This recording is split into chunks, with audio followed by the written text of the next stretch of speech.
ताज्या घडामोडी आणि नवीन बातम्या पाहण्यासाठी आमचं मी साक्षीदार हे चॅनल सबस्क्राईब करा. कामगार नेते महेंद्र शेठ घरत यांच्या माध्यमातून गणेशोत्सवाच्या पूर्वसंध्येला कामगारांना पगारवाढ करण्यात आली. न्यू मॅरिटाईम अँड जनरल कामगार संघटनेचे अध्यक्ष कामगार नेते महेंद्र शेठ घरत यांच्या मध्यस्थीने Shri Gurudev shipping and marine services Hindustan yard Dhutum या एटी कार्डमधील कामगारांना 6,000 रुपये पगारवाढ देण्याचा करार करण्यात आला. त्याचबरोबर या करारनाम्यानुसार कामगारांना एक ग्रॉस सॅलरी बोनस व इतर सोयी सुविधा देण्याचे मान्य करण्यात आले. हा पगारवाढीचा करार कामगार नेते महेंद्र शेठ घरत यांच्या शेलघर येथील कार्यालयात करण्यात आला. या प्रसंगी संघटनेचे कार्याध्यक्ष पी.के. रमण, सरचिटणीस वैभव पाटील उपस्थित होते.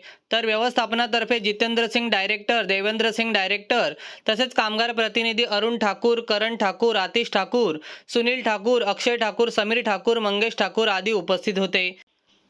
गणपती सणापूर्वी कामगारांना पगारवाढ मिळाली असल्यामुळे तसेच एक ग्रॉस सॅलरी बोनस व इतर सोयी सुविधा देण्याचे मान्य करण्यात आल्याने कामगारांमध्ये आनंदाचे वातावरण आहे.